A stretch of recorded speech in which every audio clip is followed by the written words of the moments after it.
Les négociations sur le Clean Energy Package sont très satisfaisantes du point de vue de la France pour deux séries de motifs. La première série de motifs, c'est que dans la mise en œuvre du marché européen de l'électricité, il s'agit de se doter des instruments qui permettent d'atteindre en particulier les objectifs fixés lors de la COP de Paris. Il y a donc une ambition environnementale. Le cadre est posé, le travail se poursuivra, mais de ce point de vue-là, obtenir l'accord dans ce calendrier est une bonne nouvelle.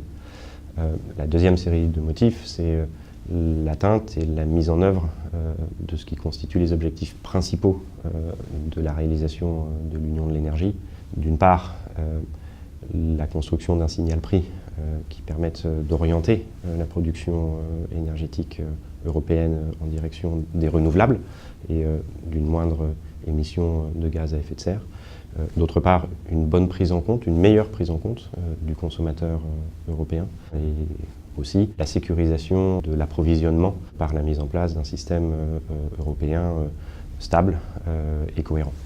Un bon résultat donc pour des discussions qui vont se poursuivre désormais.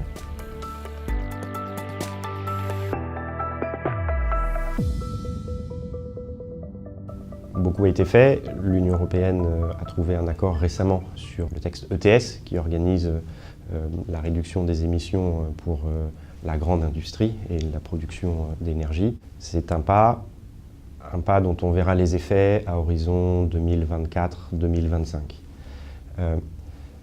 L'urgence de faire remonter le prix de la tonne de CO2 est toujours là.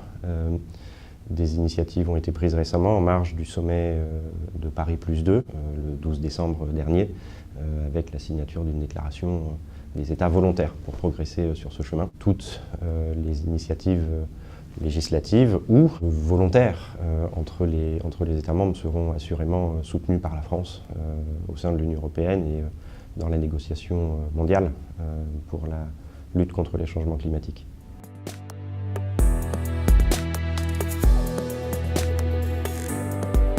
Le développement du numérique dans le domaine de l'énergie est rapide et on peut attendre à ce qu'il s'accélère encore dans les prochaines années.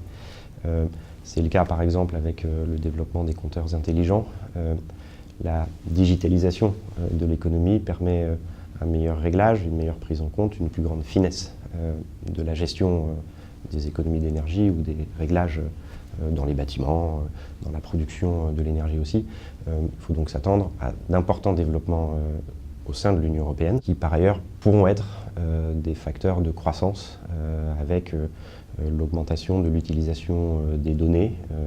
L'Union européenne travaille actuellement à la mise en place de la libre circulation des données non personnelles, enjeu qui pose aussi des questions de sécurité, raison pour laquelle l'Union européenne est en train de se doter d'une stratégie et de normes pour assurer la cybersécurité et donc la bonne gestion de ces données.